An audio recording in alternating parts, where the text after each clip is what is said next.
말씀과 동행하는 것은 말씀을 읽고 묵상하고 또 적용하고 순종함으로 하나님이 기뻐하시는 열매를 맺는 그런 삶을 사는 것을 의미합니다. 그래서 말씀을 묵상하고 또 순종하는 삶을 살 때 시편 1편에 보면 우리의 삶이 형통할 것이라고 하나님께서 약속도 주셨습니다. 그런데 말씀과 동행하는 삶은 적용과 순종으로 끝나는 것이 아니고 한 단계가 더 있습니다. 그것이 바로 말씀을 다른 사람과 나누는 것입니다. 나눔은 해도 되고 안 해도 되는 그런 선택사항이 아니고 필수적인 것입니다. 반드시 나눔을 해야 합니다. 오늘 본문의 말씀에 보면 나눔이 우리에게 어떤 은혜를 주는지 보여주고 있습니다. 1절에 보면 요한이 말하기를 태초부터 있어왔던 생명의 말씀을 우리가 들었고 또 눈으로 보았고 손으로 만졌다 이렇게 말씀하고 있습니다. 이것은 요한이 생명의 말씀이신 그리스도와 아주 실제적인 사귐을 가졌다는 것을 의미하는 것입니다. 여러분, 우리도 그리스도와 이렇게 실제적인 사귐을 가질 수 있습니다. 말씀 안에서 주님 우리를 만나시고 또 말씀하시고 역사하시는 분이십니다. 요한은 자신이 만난 그리스도와 그를 통해 누리고 있는 그 은혜를 자신만 간직하고 그러면서 만족한 것이 아니고 다른 사람들에게도 나누기를 원했는데 3절에 보면 이렇게 말씀합니다. 우리가 보고 들은 바를 너희에게도 전하는 것은, 즉 너희에게도 나누는 것은 너희로 우리와 사귐이 있게 하려 함이라 이렇게 말합니다.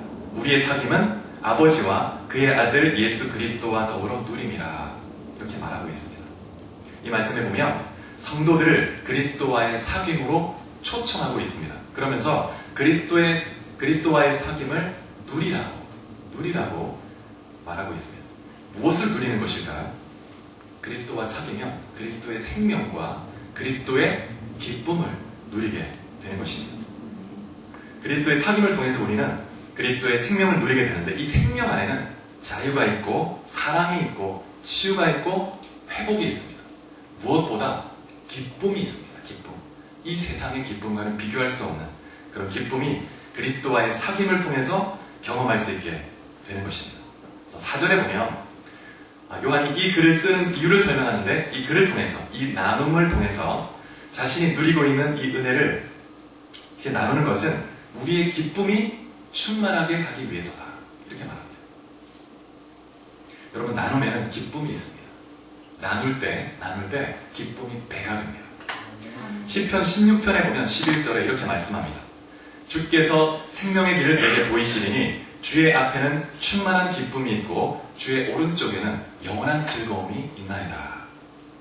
주님 앞에 있으면 충만한 기쁨을 누리게 되고 주님 곁에서 함께 걸어가면 세상과는 비교할 수 없는 즐거움, 기쁨을 누리게 된다는 것입니다. 주님의 임재하시는 그곳에는 기쁨이 충만합니다. 주님은 기쁨의 신이세요. 기쁨의 신. 또 시편 43편 4절에 보면 이렇게 얘기합니다. 내가 하나님의 제단에 나아가 나의 큰 기쁨의 하나님께 이르리이다. 이 시편 기자가 하나님을 나의 큰 기쁨이 되시는 하나님이다. 하나님을 생각하면, 하나님 곁에 있기만 하면 기쁨이 넘치는 거예요. 나에게 큰 기쁨이 되시는 분이라는 거예요. 여러분에게 하나님 어떤 분이십니까? 여러분, 하나님 여러분에게 기쁨이 되시는, 그냥 기쁨이 아니고 큰 기쁨이 되시는 분이라는 것을 믿으시기 바랍니다. 여러분, 기쁨이 넘치는 존재와 같이 있으면 전염이 됩니다. 기쁨이 전염이 돼요. 웃음이 넘치는 사람 곁에 있으면 웃음이 전염이 되고, 반대로 늘 비판하는 사람, 불평하는 사람 곁에 있으면 그 비판이, 그 원망이 전염이 되죠. 그런 것처럼 우리가 하나님을 만나 사귀고 가까이 하면 하나님의 기쁨이 우리에게 전염이 되는 거예요. 그래서 여러분, 우리가 하나님께 가까이 하면 할수록 그분의 영광스러운 빛으로 인해서 두려움 또 경외심이 일어납니다. 그분은 너무나 거룩하고 전능한 그런 우리가 그분의 그 영광스러운 빛 가운데 머물 수 없을 만큼 그런 존귀한 분이십니다. 그러나 동시에 우리가 그분 앞에 머물 때 세상에서 얻을 수 없는 영원히 지속되는 이 세상의 기쁨은 잠시 있다가 사라지죠. 붙잡을 수가 없습니다. 그런데 주님이 주시는 기쁨은 영원히 지속되는 기쁨이라는 것입니다. 여러분, 이런 기쁨을 맛보게 되면 나누지 않을 수 없게 됩니다. 그 기쁨, 그 감격이 있으면 나누지 않을 수 없고 나눌 때 더 증가되고 또 전염이 되고 기쁨이 흘러가는 거예요. 강물처럼. 그래서 나눔은 생명의 기쁨을 누리는 자의 필연적인 반응입니다. 나눔은 생명의 기쁨을 누리는 자가 자연스럽게 나타내는 반응이라고 할 수 있습니다. 그래서 여러분, 우리는 말씀을 통해서 사도 요한이 경험한 그리스도와의 사귐을 경험할 수 있는 것입니다. 우리도 주님을 들을 수 있고 주님을 볼 수 있고 만질 수 있습니다. 말씀을 통해서. 그렇게 실제적으로 주님과 교제하고 동행하는 여러분들이 있기를 축복합니다. 그래서 우리가 이 말씀을 통해서 주님과 사귀고 대화하는 것을 잘 훈련해야 하는데, 그래서 2주 전에는 말씀을 통해서 주님과 대화하는 법에 대해서 말씀을 나누기도 했었죠. 여러분, 말씀을 읽고 묵상하고 적용하고 순종하는 이 과정을 음식을 먹는 것에 비유해 볼 수 있습니다. 말씀을 읽는 것은 음식을 입에 넣는 것에 비유할 수 있습니다. 그리고 말씀을 묵상하는 것은 그 음식을 씹어서 목에 삼키는 것에 비유할 수가 있죠. 그리고 말씀을 적용하는 것은 삼킨 그 음식물을 위에서 소화해서 영양분을 흡수하는 것에 비유할 수가 있는 것입니다. 여러분, 아무리 값비싸고 좋은 음식, 아주 영양분이 많은 음식을 먹는다고 해도 이 위에서 잘 소화하지 못하고 흡수하지 못하면 그냥 장으로 내려가서 그냥 다 몸 밖으로 배설이 되겠죠. 그런 것처럼 묵상을 통해서 우리가 아무리 탁월한 통찰을 얻고 지식을 얻고 은혜를 받았다 할지라도 그 말씀대로 적용하지 않으면 그러면 영적으로 건강한 삶을 살 수가 없다는 것입니다. 묵상까지 잘 했는데 적용을 하지 않으면 어떤 현상이 발생하냐면, 음식을 먹는 것에 비유하자면 음식을 소화하지 못하고 흡수하지 못하니까 그냥 배설이 되겠죠. 설사를 하게 되는 거예요. 그냥 다 배설되는 거예요. 내 몸에 아무런 유익이 없는 거죠. 그래서 우리가 정말 말씀을 읽기만 하고 묵상만 하고 내 안에 간직하고만 있게 되고 그냥 행함이 없게 된다면, 그러면 우리 안에 영적인 힘이 빠지게 됩니다. 영적 탈수증에 걸려요. 머리만 커져가고 몸은 이렇게 쇠약해져 갑니다. 그래서 정말 각종 이 영적인 유혹과 공격에 쉽게 넘어질 수 있게 됩니다. 결국에는 영적 죽음에, 하나님과의 관계 단절에 이르게 되는 것입니다. 그래서 머리에는 뭔가 지식이 많은 것 같은데 그 삶에는 주님의 임재가 없는 거예요. 그래서 여러분, 말씀을 묵상하고 적용하는 것 너무나 중요합니다. 우리 삶이 순종하며 말씀과 동행하는 삶. 그런데 우리 많은 성도님들이 말씀을 적용하는 것에 참 어려워하시는 것 같습니다. 어떻게 적용해야 되는가? 그래서 여러분에게 말씀을 어떻게 적용해야 될지 4가지 원리를 좀 말씀드리려고 합니다. 4가지 P, 4P의 원리를 가지고 설명을 드리겠습니다. 첫 번째 P는 퍼스널입니다. 퍼스널. 말씀을 읽고 묵상한 다음에 적용할 때는 내게 적용해야 됩니다. 나에게, 내 남편에게, 내 아들에게, 내 친구에게. 얘가 좀 이걸 들어야 되는데, 내 남편이 들어야 되는데. 그게 아니고 1차적으로 내게. 경고의 말씀, 위로의 말씀, 격려의 말씀, 어떤 말씀이든지 내게 먼저 적용해야 된다는 거예요. 그 다음에 2번째 P는 practical입니다. practical. 아주 실용적이고 구체적이어야 합니다. 두리뭉실하면 안 됩니다. 두리뭉실하면 적용을 못하게 돼요. 구체적이어야 합니다. 오늘 내가 어떻게, 어디서 적용을 하겠다. 그래야 적용을 할 수 있습니다. 그 다음에 3번째 P는 뭘까요? possible. 가능한 것이어야 합니다. 가능한 것. 아주 작은 것이라 할지라도 내가 실행할 수 있는 것, 그것을 적용해야 합니다. 그래서 말씀의 근거에서 아무리 작은 것이라 할지라도 내가 삶에 적용하고 순종할 때 하나님은 축복하세요. 그리고 하나님의 통치가 우리 삶에 임하는 거예요. 그리고 네 번째 P는 progressive. 발전적이어야 합니다. 진보적이어야 합니다. 늘 그 수준에서 똑같은 적용만 늘 하고 있으면 말씀에 순종하며 살겠다. 순종하겠다. 전도하겠다. 그렇게 되면 안 됩니다. 구체적이어야 하면서도 더 발전적이어야 합니다. 더 깊은 차원으로 더 성숙해 가야 되겠죠. 적용에 있어서도. 그래서 정리해보면 네 가지 적용의 원리는 퍼스널, 개인적으로 해야 되고, 두 번째 프랙티컬, 실용적이고 구체적이어야 되고, 그 다음에 파서블, 가능한 것이어야 돼요. 그 다음에 프로그레시브, 발전적인 것이어야 돼요.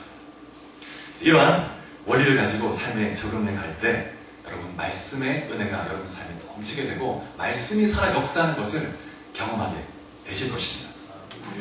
그래서 여러분 말씀을 읽고 묵상하고 삶에 적용하는 것을 음식 먹는 것에 비유했는데, 그러면 이 말씀을 나누는 것은 음식에 비유할 때 무엇에 비유할 수 있을까요? 말씀을 읽는 것은 음식을 입에 넣는 것이고, 말씀을 묵상하는 것은 이빨로 씹어서 삼키는 것이고, 또 말씀을 적용하고 순종하는 것은 위에서 소화해서 흡수하는 거죠, 영양분을. 그러면 나누는 것은 뭘까요? 여러분, 나누는 것은 운동하는 것에 비유할 수 있습니다. 운동. 여러분, 아무리 좋은 음식을 먹는다 해도 운동을 적절히 하지 않으면 그 음식은 오히려 해가 될 수 있는 거예요. 여러분, 탄수화물, 요즘에 탄수화물 얘기 많이 하잖아요. 탄수화물이 꼭 필요한 우리 몸의 에너지원이지만, 그런데 운동을 하지 않고 탄수화물을 먹으면 어떻게 됩니까? 예, 저는 좀 탄수화물이 좀 많이 필요한 것 같아요. 예, 근데 어쨌든 몸에 해가 될 수 있는 거예요. 아무리 좋은 걸 먹어, 운동하지 않아요. 그래서 말씀을 나누는 삶은 운동하는 것에 비유할 수 있습니다. 그래서 우리가 말씀을 나누고 또 나누면 우리의 영혼이 더욱더 건강하게 튼튼해지는 거예요. 근육이 생기고 튼튼하게 뼈가 튼튼해지고. 그래서 말씀을 적용한 후에 다른 성도와 또 어떤 모임에서 말씀을 나누는 삶을 살게 되면 그 말씀의 묵상이 더 생명력 넘치게 우리의 삶에 영향력을 미치게 되는 것입니다. 자, 그러면 나눔을 어떻게 할 것인지 좀 나눠보도록 하겠습니다. 두란노 서원에서 나온 책 중에 말씀과 함께 하나님과 함께라는 책이 있는데, 이 책에 보면 나눔의 4단계를 소개해주고 있습니다. 그 4단계를 좀 소개해드리고 싶습니다. 나눔의 1단계는 뭐냐면 말씀을 묵상하는 마음으로 하루를 살아가는 거예요. 이것을 다른 말로 하면 묵상 스피릿으로 하루를 산다, 이렇게 표현합니다.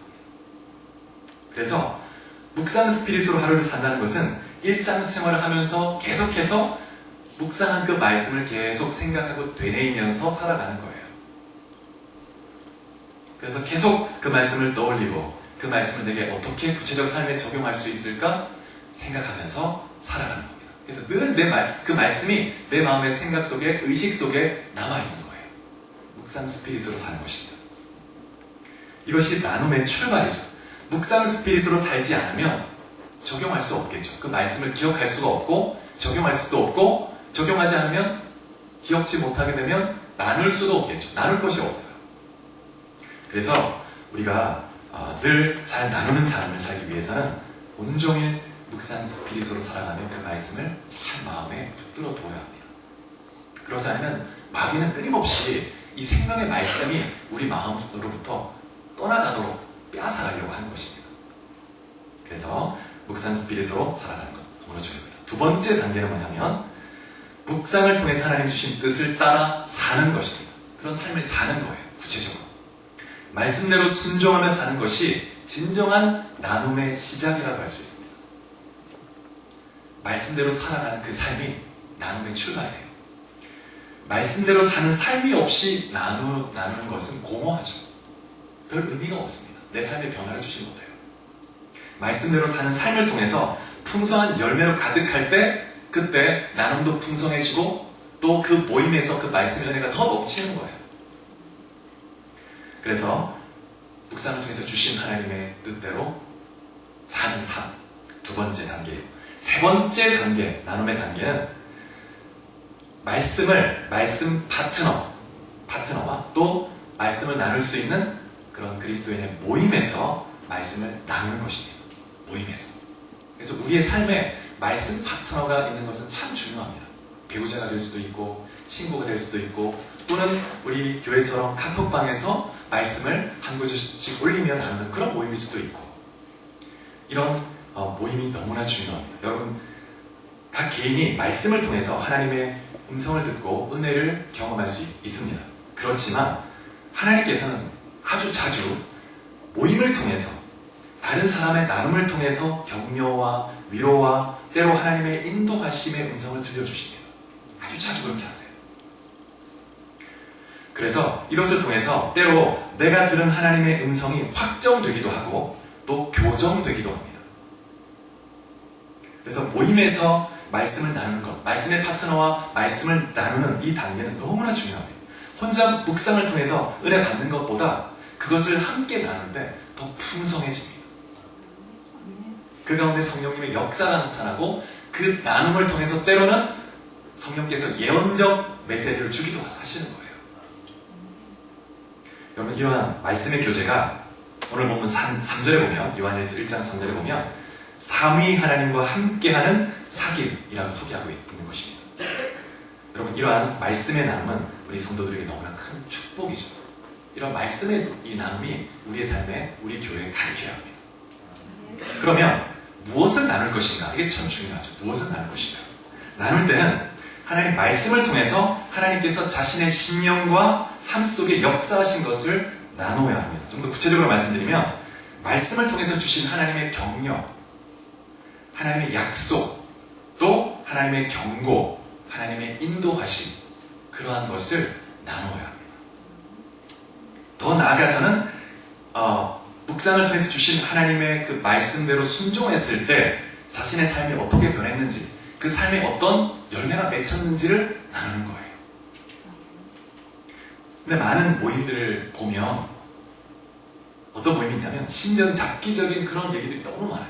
우리 삶의 나눔, 또 일상적 삶의 나눔 필요도 있습니다. 어떻게 살아가고 있는지 근황도 듣고. 그런데 그런 이야기는 일부가 되어야 합니다. 그게 대부분이 되면 안 돼요. 말씀이 중심이 되어야 합니다. 그래야 그 모임에 그 생명의 역사가 살아있는 모임이 될 수가 있는 것이죠. 그래서 우리 모든 교제의 중심에 말씀이 있어요. 예배의 중심에 말씀이 있는 것처럼 교제의 중심에 모든 개인적 또 셀 모임의 중심이 되어야 하는 것이죠. 그래서 말씀을 통해서 하나님의 격려를 경험했다면 이렇게 나눌 수 있습니다. 현재 어려운 상황으로 인해 그동안 낙심해 왔었는데 하나님이 주시는 말씀을 통해서 위로와 격려, 새 힘을 얻게 되었습니다. 그리고 하나님 나를 얼마나 사랑하시는지 새롭게 깨닫게 됐습니다. 그래서 이제 이 상황과 이 어려운 고난이 전혀 내게 어려움이 되지 않습니다. 폭풍을 다스리시는 주님이 나와 함께 하심을 알게 되기 때문입니다. 그래서 제가 이제 이 폭풍 속에서 한번 믿음으로 발걸음을 내디뎌 보려고 합니다. 이런 걸 다루는 거예요. 그리고 또 말씀 속에서 하나님의 경고와 책망을 드렸다면 이렇게 나눌 수 있을 것입니다. 나는 그동안에 하나님이 아니라 다른 것을 좀 바라봤던 것 같아요. 그런데 그리스도인은 하늘의 소망을 두고 살아야 된다는 말씀을 들으면서 내 시선이 초점이 잘못되었구나라는 걸 깨달았습니다. 저는 생각해보면 늘 스마트폰을 붙들고 살아왔던 것 같습니다. 하나님과의 교제 시간 너무 없고 늘 스마트폰에 온 시간을 들였던 것 같아요. 내 시선을 주님께 드려야 되겠다. 그래서 제가 아침 식사 하기 전에 30분 동안 주님과 교제하는 시간을 갖기로 결정했습니다. 이런 걸 나눌 수 있는 거예요. 그리고 또 예를 더 들어보겠습니다. 여러분, 만약 하나님의 인도하심에 대한 하나님의 어떤 음성이 말씀 속에 있었다면 이렇게 나눌 수가 있을 거예요. 제가 그동안 두 가지 진로를 두고 참 많이 고민하고 기도해왔는데 오늘 말씀을 들으면서 하나님께서 내게 원하시는 길이 어떤 것인지 확인할 수 있었습니다. 하나님 원하시는 뜻이 이것이구나. 그전에는 그것이 안 보였는데 그 말씀을 들으면서 선명해졌습니다. 나누는 거예요. 그러면 그런 나눔이 서로에게 보존을 줍니다. 은혜를 주고 결단하게 만들어주는 거예요. 여러분, 그래서 하나님께 주시는 이러한 격려, 인도, 때로는 경고, 이런 부분들을 우리 나눌 때 그 말씀이 우리 마음에 새겨지고 확정이 됩니다. 나눌 때, 내 입을 열어서 나눌 때 확정이 돼요. 새겨집니다, 마음에. 그리고 우리 삶에 회복이 일어나기 시작합니다. 말씀이 우리 마음에 새겨지고 심어지면 말씀은 그냥 허사로 없어지는 경우가 없습니다. 반드시 말씀은 열매를 거두는 거예요. 그래서 말씀을 딱 붙들어 두기만 하면 이 말씀은 역사하는데 우리 삶의 변화와 회복이 일어나게 되는데 세 가지 영역에서 회복이 일어납니다. 첫 번째는 여러분 개인 예배의 회복이 일어나요. 예배가 달라집니다. 예배가. 하나님의 격려, 인도를 경험하게 되면 하나님과의 관계가 새로워지게 되죠. 하나님의 사랑을 더 깊이 느끼게 되겠죠. 그러면 하나님의 관계가 새로워지니까 예배 시간이 달라지는 거예요. 예배에 눈물이 회복되고 감격이 일어나는 것입니다. 그래서 성도들이 말씀 묵상을 통해서 그 말씀을 삶에 늘 순종하면서 또 나누는 삶을 살게 될 때 공동체 예배가 변화되는 것입니다. 기름 부음이 있고 그 예배에 함께 나와 앉아있기만 해도 처음 나오는 성도가 하나님의 임재를 경험하게 되는 그런 역사가 있게 되는 것입니다. 두 번째 어떤 회복이 있게 되냐면 내면의 치유가 일어나요. 내면의 아픔이 회복되는 역사가 있게 됩니다. 여러분 말씀을 통해서 죄를 자각하고 회개할 때 하나님 은혜의 손길을 경험하게 됩니다. 하나님의 격려를 받게 될 때 하나님의 사랑을 새롭게 경험할 때 느낄 때 치유가 일어납니다. 치유가. 하나님의 그 깊은 그 사랑 십자가에서 독생자들을 주실 만큼 우리를 사랑하신 그 사랑을 우리가 실제적으로 느낄 때 우리 마음의 모든 상처와 아픔이 찢겨져 내려갑니다. 그런 능력이 있는 것이죠. 그 다음에 세 번째 우리의 인격이 변화되는 역사가 있습니다. 여러분 성령의 9가지 열매는 모두 인격에 대한 것입니다. 성령의 열매는 인격적 변화죠. 인격적 변화. 그래서 정말 말씀과 동행하는 그리스도인의 삶의 그 인격에는 반드시 열매가 있습니다. 열매가. 아무리 신앙의 연수가 오래되고 성령의 지식이 많다 해도 인격의 변화가 없다면 다시 한번 삶을 점검해 보아야 합니다. 내가 말씀과 잘 동행하고 있는가? 잘 순종하고 있는가? 말씀을 나누는 삶을 살고 있는가? 점검해 보아야 될 것입니다. 또 우리가 아까 말씀드린 것처럼 나눌 때 중요한 것 한 가지가 있는데 말씀을 통해서 자신이 변화된 삶을 나누는 것은 너무 중요합니다. 변화된 삶을 나누는 것은 굉장한 능력이 있습니다. 기름 부으심이 있어요. 그래서 우리가 변화된 삶이 나누어지고 그건 다른 말로 표현하면 간증이 되겠죠. 말씀에 순종했을 때 어떤 하나님이 어떤 일을 이루셨는지 나눌 때 놀라운 역사가 나타나는 것입니다. 특별히 기억해야 될 것은 나눌 때 하나님께서 자신의 삶 속에 역사하신 것을 나누어야 된다는 거예요. 그냥 자신의 그 내면에 어떤 변화가 있는지 어떻게 적용했는지에 대해서 나누지 않고 그냥 여러 다른 사람들의 이야기만 나눌 때는 또 공허하죠. 자신의 그 내면의 변화가 일어나야 되는 것입니다. 물론 인도자가 필요에 따라서 다른 어떤 예들을 들어서 나눌 수 있습니다. 그러나 우리 모임에 참여할 때는 자기에게 일어난 변화, 주신 말씀 나눌 수 있어요. 근데 이것은 훈련이 필요해요. 여러분 세일 모임에 열심히 또 참여해서 그런 나눔을 해나가는 것이 참 중요합니다. 그런데 여러분 뭔가 대단한 것을 나눌 필요가 없습니다. 그런 부담을 가질 필요가 없습니다. 하나님 여러분에게 말씀하신 만큼 또 주신 은혜만큼 주신 변화만큼 딱 나누면 됩니다. 그러면 주님이 그만큼 역사하시고 은혜를 주시고 은혜가 흘러가게 하시는 것입니다. 여러분 그 누가복음 24장에 보면 예수님이 부활하신 후에 엠마오로 내려가고 있는 두 제자를 찾아가세요. 이 두 제자가 낙심해 있었습니다. 예수님이 그냥 죽고 자신을 떠나신 줄 알고 그래서 고향으로 돌아가고 있었는데 예수님이 찾아오십니다. 그리고 대화를 나누는데 예수님이 구약 성경에 자신에 대해서 예언하고 있는 말씀을 하나하나 풀어주시면서 말씀을 나누시는 거예요. 그때 이 제자들의 마음이 뜨거워졌다고 얘기합니다. 여러분 말씀을 나눌 때 마음이 뜨거워져야 합니다. 여러분의 심령에 또 여러분 이 셀 모임, 우리 교회 셀 모임, 또 개인적인 가정에서 또 말씀을 나눌 때, 예배할 때 말씀 안에서 마음이 뜨거워지는 역사가 있기를 축복합니다. 그래서 말씀이 늘 살아서 역사하는 그런 은혜가 우리 교회에 있을 때 주님이 이 말씀의 역사를 통해서 사도행전에 보면 하나님 나라의 확장은 말씀의 흥왕으로 표현하고 있습니다. 말씀이 힘있게 세력을 떨쳐가는 거예요. 그게 부흥입니다. 부흥. 자, 그 다음에 나눔의 마지막 단계. 이 단계 참 중요한데 사역하는 단계. 다른 말로 표현하면 섬기는 단계입니다. 이 단계는 말씀 묵상을 통해서 받은 은혜를 가지고 내가 다른 사람을 섬기는 거예요. 이 3단계가 믿는 성도들 안에서 이루어지는 그런 교제라면 4단계는 믿는 사람뿐만 아니라 안 믿는 자들에게도 나타날 수 있습니다. 나눌 수가 있어요. 하나님께서 자신에게 주신 이 말씀을 통한 은혜, 그런 사랑을 나누는 거예요. 나눌 때 그것은 사역이 됩니다. 사역. 그래서 하나님이 그 말씀을 통해서, 그 나눔을 통해서 그 불신자에게, 또 그 낙심한 성도에게 깊은 영향을 주는 거예요. 요즘에 수요 예배 때 수요 말씀과 기도 집회 가운데 성령 세례와 또 성령의 은사들에 대해서 나누고 있습니다. 지난주에 그 예언에 대해서 좀 살펴보았는데, 고린도전서 14장에 보면 예언과 방언을 비교하면서 교회의 공식 모임에서는, 교회의 공적 모임 가운데서는 교회의 덕을 세우기 위해서 예언을 하기를 더 사모해라, 이렇게 권면하고 있습니다. 그러면서 14장 3절에 보면 예언의 은사가 어떤 기능을 하는지 소개해주고 있는데, 이렇게 말씀합니다. 예언하는 자는 사람에게 말하여 덕을 세우며 권면하고 위로하는 것이다, 이렇게 말합니다. 예언은 사람에게 말하여서 덕을 세운다고 얘기합니다. 교회를 세워간다는 거예요. 건강하게. 권면한다는 말은 encouragement를 의미합니다. 격려한다는 거예요. 그리고 위로하는 것이라고 말합니다.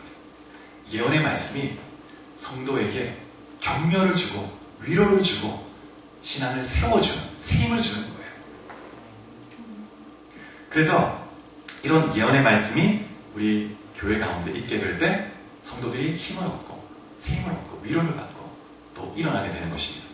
이런 의미에서 여러분, 설교 또 셀 모임에서 말씀을 나누는 것도 예언적 은혜가 임할 수 있습니다. 예언이라고 말할 수 있어요.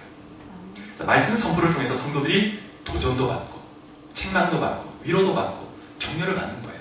말씀 선포 가운데 성령께서는 예언적 메시지를 부어주십니다. 그래서 여러분, 제가 말씀을 준비할 때 기도하면서 때로는 이 말씀과 씨름을 합니다. 어떻게 이 말씀을, 이 의미하는 말을 성도들에게 전해야 될지 기도하면서 씨름하면서, 근데 성령께서 인도해 주시는 그 손길이 있어요. 생각지도 못했던 깨달음을 얻게 하시거나 어떤 한 사건을 통해서 이 말씀과 연결이 되면서 성도들에게 어떻게 말씀을 나누게 될지 깨닫게 하시고, 근데 그 말씀이 그 주에 어떤 특정한 성도에게는 아주 구체적인 응답이 될 수가 있는 거예요. 그래서 설교 가운데 성령의 예언적 역사가 나타날 수 있다는 거예요. 이런 성령의 역사는 셀 모임 중에도 일어날 수 있습니다. 셀 모임 중에도 예언이 나타날 수 있는 거예요. 예언이 특별하게 미래를 예언하는 이런 차원이 아니고, 고린도전서에서는 성도 가운데 말씀을 통해서 위로와 권면과 격려, 이것을 예언이라고 말하고 있습니다. 지난주 중에 대한학교에 다니고 있는 제 둘째가 한 주 방학으로 주중에 와 있었습니다. 지금 이제 고3이거든요. 그래서 이제 수능이 한 주 앞으로 다가와 있는데, 그래서 그런지 많이 좀 지쳐있고 좀 불안해하는 모습도 볼 수가 있었습니다. 그리고 또 열심히 공부를 해도 생각처럼 점수가 갑작스럽게 오르지가 않잖아요. 좀 실망도 하고 스트레스를 많이 받고 있었습니다. 또 대화를 나눠보니까 아직 어떤 대학에 갈지, 그 다음에 어떤 과를 갈지도 아직 정하지 못했어요. 그래서 미래에 대해서도 불투명한 거예요. 그래서 이런저런 대화를 나누다가 참 답답해하는 저 둘째를 보면서 제 마음속에 지난주 오후 예배 때 나누었던 창세기 1장의 말씀이 생각이 났습니다. 딱 떠올랐어요. 1장 이전의 말씀이 뭐냐면, 하나님이 창조 사역을 하기 이전에 땅의 상태를 묘사해주고 있습니다. 그럼 기억나십니까? 4가지 상태가 있는데, 땅이 혼돈하고 무질서하다는 거예요. 그 다음에 공허함, 텅 비어있고, 그 다음에 깊은 바다가 덮고 있고, 그 바다 위에 흑암이 있어요. 흑암, 어두움이 있어요. 이 말씀은 제가 20대일 때 저의 미래에 대해서 불투명하고 답답해할 때 기도 가운데 하나님이 주셨던 말씀이기도 했습니다.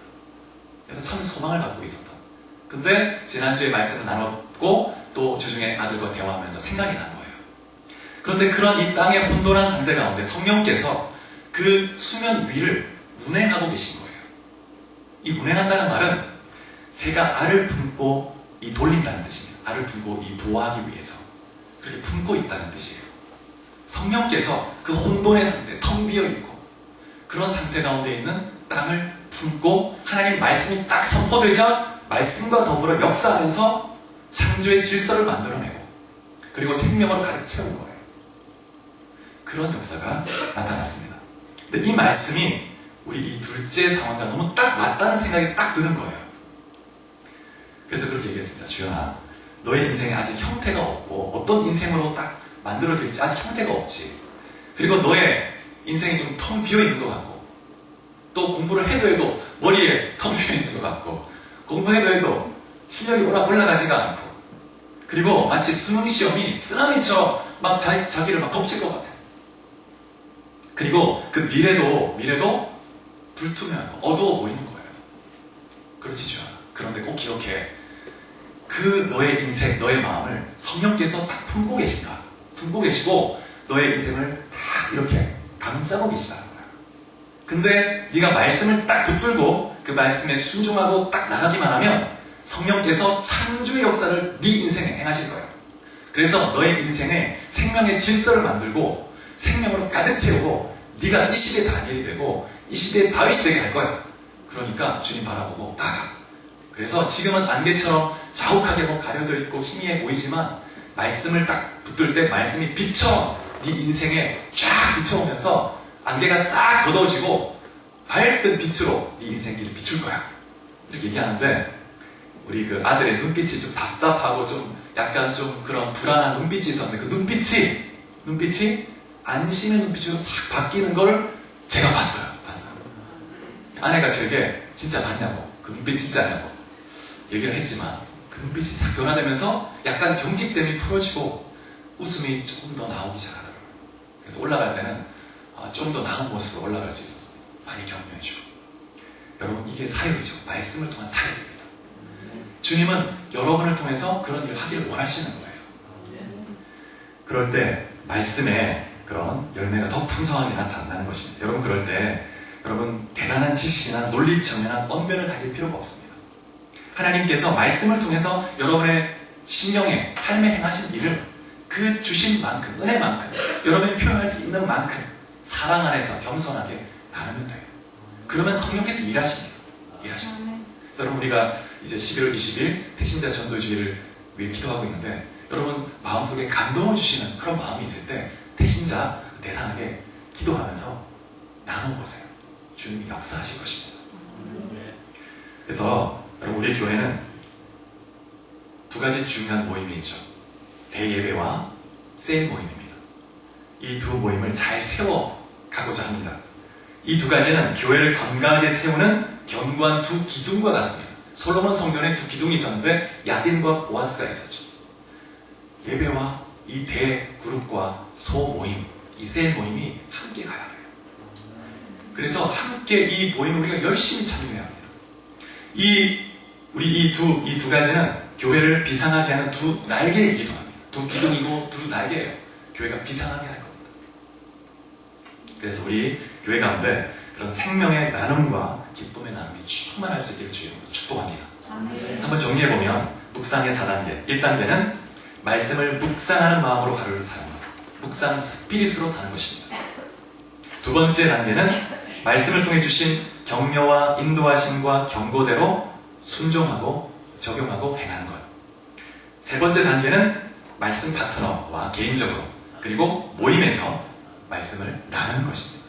하나님 주신 격려와 인도와 경고, 인도하심, 그리고 내 삶에서 하나님이 행하신 일 나누는 것입니다.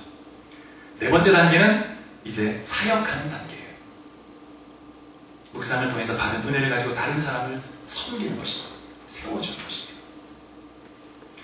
그러한 은혜가 우리 가운데 넘치기를 바랍니다. 말씀을 맺겠습니다. 지난 5주 동안 말씀과 동행하는 삶에 대해서 말씀을 나누었습니다. 여러분, 말씀에 생명이 있다는 것을 믿으시기 바랍니다. 이 말씀은 빛입니다. 또 이 말씀이 곧 하나님이세요. 이 말씀을 하나님이신 것처럼 받들고 두려워 떨며 사모함으로 말씀과 동행할 때 삶에 놀라운 변화가 일어나게 될 것입니다. 여러분, 말씀 중심의 공동체에는 참된 기쁨이 있고 열매가 있습니다. 말씀 중심의 공동체가 되어야 됩니다. 여러분, 말씀 안에서 참된 사귐을 갖는 공동체가 세상을 이길 수가 있는 것입니다. 그래서 말씀과 동행하는 삶을 통해서 여러분 한 분 한 분이 세상을 이기는 강한 용사로 다 살아갈 수 있기를 주의 이름으로 축복합니다. 같이 기도하시겠습니다.